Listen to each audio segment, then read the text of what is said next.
Hello, my name is Matt Whitman. This is the 10-Minute Bible Hour podcast, and I have an observation about people who wrote cartoons in the 1980s. I think these people had an unhealthy obsession with mind control, and I hesitate to speculate exactly what prompted that unhealthy obsession, but it was in every single kids series I ever watched. Everybody had an episode as a cartoon hero where the bad guy would find like a bracelet of power or a ring of mind control, or they'd invent some headband that they could put on the good guy's head, and then the good guy would have electricity go through him and he'd shake and his fingers would crinkle all up, and then like a little thing would happen in his eyes and that would tell you he's bad now. And then the good guys would go and do bad things and you'd be like, what? No! That's not how you are. What are you doing? I hated those episodes because it just felt so wrong and dirty and out of character. I remember reading the passage we're going to be looking at today for the first time, which is Matthew 15, 20-something through 20-something else. I don't know. I'll look it up in just a second. And when I encountered this passage for the first time, I remember being very troubled by it as a kid. Now, cool side note here. This Bible that I can reach it, went and got for this conversation is my super old growing up Bible. This one was given to me by my dad on October 22nd, 1982. I can tell because of this super awful kid handwriting that I have in here. And then somewhere along the way in childhood, somebody told me that a thing I should do is, as I'm reading through the Bible for the first time ever, I should just take a pen and write on the pages of the Bible whatever date I encountered a passage for the first time. And then I would always be able to go back, and it'd be like a time machine. And someday you'll be able to reestablish what was going on in the world and what you were thinking about at that time in life. And it'll help you remember some of the ideas that you formulated about this passage based on where your brain was at when that happened. I don't remember if that's exactly how they said it, but that's how I took it and internalized it. And so I did it. So I have this Bible that's got dates all over it. I mean, here's one from, what does that even say? 1993. Apparently I read Luke in 1993 and I had horrific handwriting. And apparently I read through Matthew beginning to end once in 1990. And then again in the spring of 1996. And so the first time I ever encountered this, I was, a kid, like just getting to the back end of when watching cartoons is an okay thing that you'd want to do. Maybe a little less cartoons, a little more girls at this point in my life. But I remember reading this and feeling that same kind of cartoon watching emotion of like, whoa, Jesus, why are you talking to this lady that way?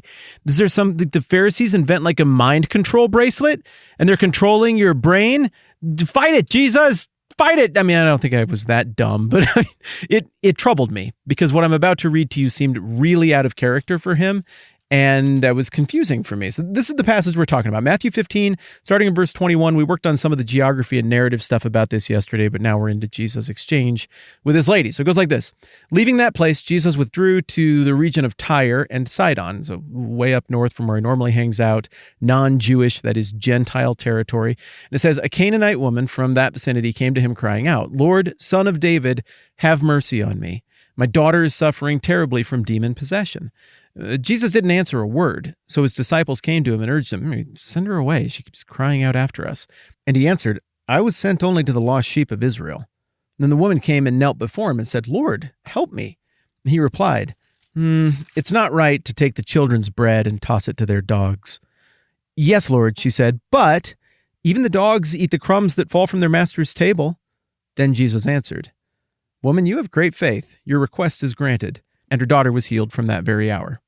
Okay, look, I know that there are some of you here who've been through the Bible 10 billion times. You know this thing inside and outside way, way better than I do. I know there are others of you this is your first trip through a book of the Bible like this, or your first trip through the book of Matthew. And maybe you're having a similar reaction as I did on January 1st of 1990 when I read this for the first time. And it does seem out of character and weird to you. I would say whether you are a cagey old Bible veteran or this is new, though, it is a reasonable question to look at this passage and instead of just being like, oh, well, I'm sure whatever you were doing there and however you were playing this was just great and right. And instead to go ahead and just ask, why do you sound like this? Why the departure from the normal tone? I mean, we get all these passages that you and I have looked at before where Jesus looks at the crowds and he has compassion on them because they're harried and helpless like sheep without a shepherd. He's frustrated with John the Baptist's disciples and the people who are sitting around gawking and happy that Jesus was frustrated with them. And then after lecturing them, he turns around and says to them that, they should come to him if they're weary and burdened because his burden is easy, his yoke is light. I think I got that backwards. And then Jesus tries to get away after his cousin gets stinking beheaded. I mean, come on, give the guy some space. But the crowds catch up with him anyway, and he has compassion on them. So we see all this stuff about Jesus having this insufferably soft heart, like an 80s cartoon superhero, always right, always good level soft heart. And then you get this.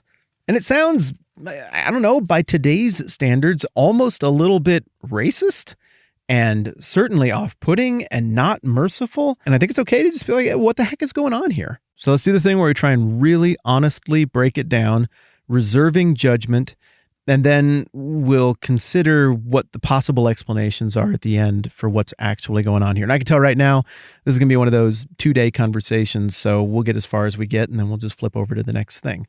All right, so Jesus is out of the pocket. He's in a place where theoretically nobody should recognize him. There's no reason to imagine that his reputation would have leaked outside of Jewish territory, given the accounts that we have, at least so far in the book of Matthew. I mean, if we saw at the end of chapter 14 that it took a little bit of doing for a couple of people to recognize Jesus and connect the dots in Gennesaret, just a couple miles down the road from Capernaum, his base of operations, then we would expect that way up north, we're talking days and days and days journey up north, you'd expect nobody to connect those dots. But of all the things, a Canaanite woman does so. That this is a Canaanite woman, I think, is very significant in terms of a clue for how we're supposed to read this text. Okay, so Canaanite, first of all, that's the ancient enemy of the Israelite people. They were the people who were the giants in the land that most of the Hebrew spies thought they could not defeat. But Joshua and Caleb, way back at the end of Moses' life, they infiltrated the land and they're like, yeah, God said we could conquer this land and set up shop here and we should go do it. And so that campaign that is largely described in the book of Joshua, and that is a very challenging campaign to think through and wrestle with, starts with the Battle of Jericho, and then there's this whole series of battles of conquest all around the Holy Land that results in Israel getting politically established where it gets politically established. Now, there were a few pockets here and there at the end of the book of Joshua that we find out were not conquered.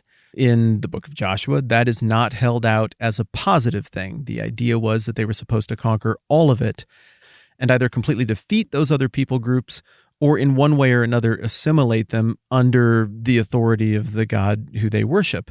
Now, in Matthew 15, here we are 1,300 years later, and there's still a Canaanite presence. Okay, well, that's great. She's here now. Jesus doesn't seem interested in making any kind of broad, sweeping political statement about that.